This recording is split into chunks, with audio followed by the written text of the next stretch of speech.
एक गांव में लोग बहुत हंसी खुशी रहा करते थे। उस गांव में एक बहुत गरीब परिवार रहता था। उस परिवार में मोहन, उसकी बीवी लता और उनका 8 साल का बेटा चीकू रहते थे। मोहन को पीने की बहुत बुरी आदत थी। वो सुबह शाम बस शराब पीता और जुआ खेलता रहता था। मोहन की एक छोटी सी किराने की दुकान थी। मोहन कभी भी उस दुकान को ठीक तरीके से नहीं चलाता था और जितना भी थोड़ा बहुत उस दुकान से कमाता था वो सारी कमाई शराब पीने और जुआ खेलने में उड़ा देता था। वो रोज शराब पीकर लता को मारता था और उसे घर चलाने के लिए कोई पैसे नहीं देता था। एक रात लता और चीकू भूखे बैठे थे क्योंकि घर में खाने के लिए कुछ नहीं था। वो देर तक मोहन का इंतजार करते रहे। अचानक दरवाजे पर खटखटाने की आवाज आती है।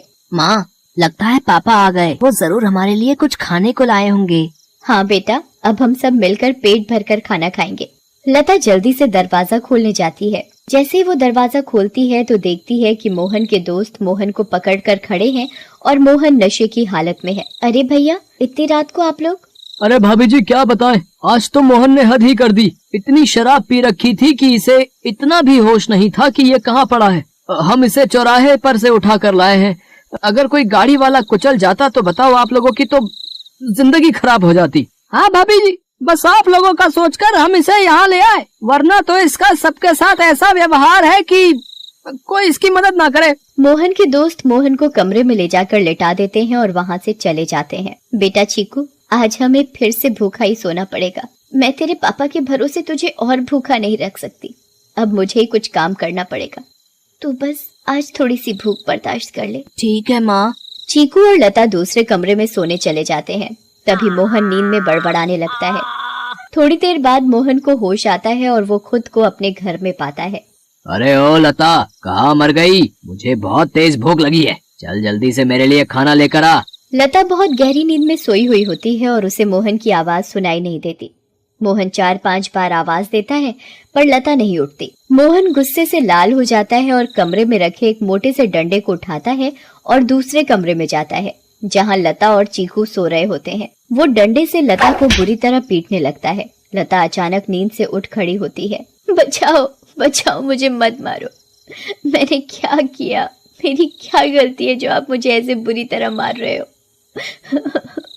मैं आधे घंटे से आवाज दे रहा हूँ कि मुझे खाना दे दे और तू यहाँ घोड़े बेचकर सो रही है, हैं? ऊपर से मेरे साथ जुबान लड़ा रही है। मोहन लता को बहुत मारता है।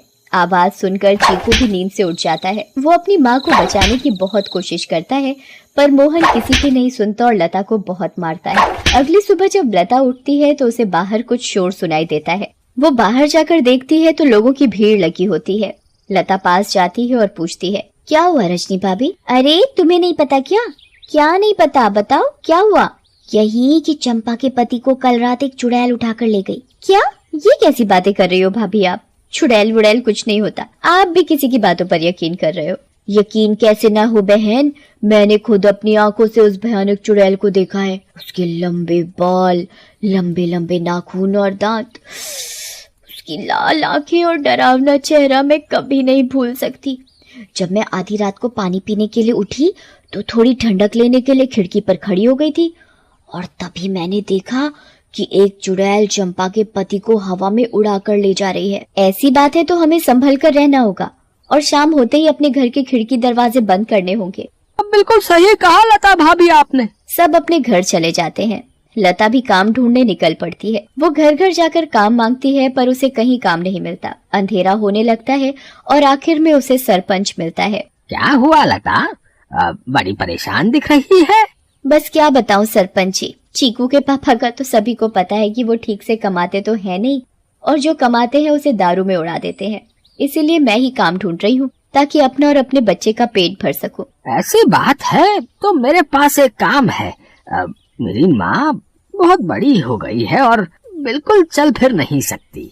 मैं उनकी देखभाल के लिए किसी को देख रहा था, पर अगर तुम चाहो तो तुम ये काम कर सकती हो। मैं तुम्हें महीने के 2000 रुपए दूंगा। आपका बहुत बहुत धन्यवाद। बस एक दिक्कत है कि तुम्हें देर रात तक रुकना होगा, जब तक कि वो सो नहीं जाती। मुझे मंजूर है सरपंच जी। ये लो फिर 500 रुपए और कल से आ जाना। लता खुशी खुशी घर जाती है और ये बात चीकू को बताती है। दोनों बहुत खुश हो जाते हैं। तभी वहाँ मोहन आ जाता है। क्या बात है, किस बात की इतनी खुशी मनाई जा रही है? मुझे उनकी बड़ी माँ का ध्यान रखना होगा, जिसके बदले वो मुझे पूरे 2000 रुपए देंगे। तो कहीं भी जाकर मर, मुझे कोई फर्क नहीं पड़ता, बस मुझे दारू और पीने अपने के लिए पैसे मिलने पर मोहन चाहिए। उसकी एक नहीं सुनता और दारू पीने चला जाता है। लता उन पैसों में से कुछ पैसे अपने पल्लू में पहले से ही बांध लेती है, जिसका वो घर का राशन ले आती है। उस दिन लता और चीकू पेट भरकर खाना खाते हैं, चैन की नींद सोते हैं। दूसरी ओर चुड़ैल का आतंक शुरू हो जाता है। वो आसमान से आती है और गांव वालों के घरों के ऊपर उड़ती रहती है। वो कभी किसी के घर के ऊपर तो कभी किसी और के घर के ऊपर अपने शिकार की तलाश में उड़ती रहती है। अब मैं अपना शिकार करूंगी। किसको लेकर जाऊं आज अपने साथ? किसको? बहुत देर तक चुड़ैल को कोई दिखाई नहीं देता। लगता है इस गांव के आदमी बहुत चालाक हो गए। अब इन्होंने रात को निकलना ही बंद कर दिया। अगर ऐसा रहा तो मैं अपना शिकार कैसे करूंगी? किसको लेकर जाऊं अपने साथ? किसको लेकर जाऊंगी अपने साथ? तभी भोला रात को घर के बाहर आता है और रस्सी पर सूख रहे कपड़े उतार कर इकट्ठे करने लगता है। चुड़ैल की नजर भोला पर पड़ती है। मिल गया मेरा शिकार। चुड़ैल भोला पर हमला करती है। वो उसे एक हाथ से पकड़ती है और अपने साथ हवा में उड़ाकर ले जाती है।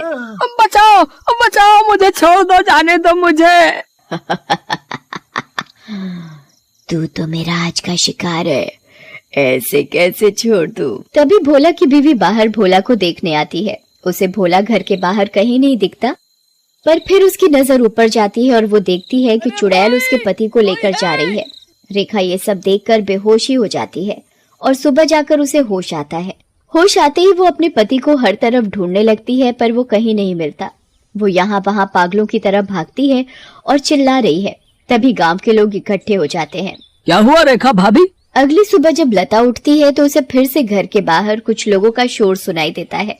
लता बाहर जाती है। क्या हुआ रजनी भाभी, आज किस बात का शोर हो रहा है? अरे लता, कल रात चुड़ैल रेखा के पति को उठाकर ले गई। रेखा का तो रो रो कर बुरा हाल है।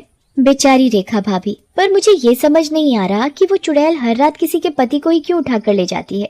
सही कहा लता भाभी, हमें इस बात का जल्द से जल्द पता लगाना होगा। सभी लोग मिलकर एक तांत्रिक के पास जाते हैं और सारी बात बताते हैं। मैं अभी पता लगाता हूँ कि ये चुड़ैल चाहती क्या है। ओम ह्रीम क्लीम चामुंडाय विच्चय नमः। ओम ह्रीम क्लीम चामुंडाय विच्चय नमः। तांत्रिक ध्यान लगाता है और उसे वो चुड़ैल दिखाई देती है। ये कोई साधारण चुड़ैल नहीं है, बहुत खतरनाक चुड़ैल है। इसे कब्जे में करना या खत्म करना मेरे बस की बात नहीं। पर हाँ, एक बात मुझे पता चली है कि ये बस आदमियों को ही नुकसान पहुंचाती है। इससे औरतों या बच्चों को कोई खतरा नहीं, और इसकी शक्तियां रात को ही काम करती हैं। दिन में ये हम लोगों की तरह एक मामूली इंसान जैसी बन जाती है। बस मैं अपनी तांत्रिक विद्या से इतना ही पता लगा पाया हूँ। सब लोग अपने अपने घर चलने लगते हैं। तभी लता बोलती है, मेरे पास एक सुझाव है, अगर वो काम कर जाए तो। वैसे आप लोग मेरी बात सुनकर हंसेंगे, पर इसके अलावा कोई और तरीका नहीं दिख रहा इस चुड़ैल से बचने का। भाभी आप बताओ तो सही। पता चला अगला नंबर मेरा ही है। मैं अभी मरना नहीं चाहता। अंधेरा होने के बाद अगर सभी आदमी औरतों का भेष बनाकर रहे तो वो चुड़ैल किसी भी आदमी को औरत समझकर नहीं लेकर जाएगी।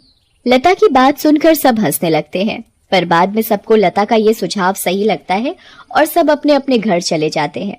लता भी अपने घर चली जाती है। वो मैं कह रही थी कि गांव में चुड़ैल का आतंक बहुत बढ़ रहा है। वो हर रात एक आदमी को ले जाती है। तो गांव वालों ने तय किया कि सब आदमी अंधेरा होते ही औरतों के कपड़े पहन लेंगे, ताकि वो चुड़ैल उन्हें औरत समझकर छोड़ दे। तेरा दिमाग तो ठिकाने है या पागल वागल हो गई है? कोई बेवकूफ ही होगा जो ऐसा करेगा। मोहन लता की एक नहीं सुनता और चला जाता है। लता भी सरपंच के घर उनकी माँ की देखभाल के लिए चली जाती है। लता का पूरा दिन बहुत अच्छे से निकलता है। फिर रात हो जाती है और लता अपने घर के लिए निकल पड़ती है। दूसरी ओर गांव के सभी आदमी अंधेरा होते ही औरतों का भेष बना लेते हैं। लता जब अपने घर वापस जा रही होती है तो उसे आसमान से चुड़ैल आती दिखती है। लता बहुत डर जाती है और पेड़ के पीछे छुप जाती है। तभी वहां से मोहन गुजर रहा होता है। हे भगवान, अब मैं क्या करूं? अब तो ये चुड़ैल इनको ले जाएगी। मैं इनको कैसे बचाऊं? मिल गया मुझे मेरा शिकार। चुड़ैल उड़कर मोहन को पकड़ लेती है। बचाओ बचाओ, कोई मुझे इस चुड़ैल से बचाओ। चुड़ैल मोहन को लेकर हवा में उड़ने लगती है। तभी लता दौड़ कर आती है और चुड़ैल का पैर पकड़ लेती है। चुड़ैल लता को देखकर वापस जमीन पर उतर जाती है। ए पागल औरत, छोड़ मेरा पैर और ले जाने दे मुझे इस आदमी को, ये मेरा शिकार है। नहीं, मैं तुझे नहीं छोड़ूंगी। मैं तुझे अपने पति को नहीं ले जाने दूंगी, चाहे इसके बदले मुझे अपनी जान ही क्यों न देनी पड़े।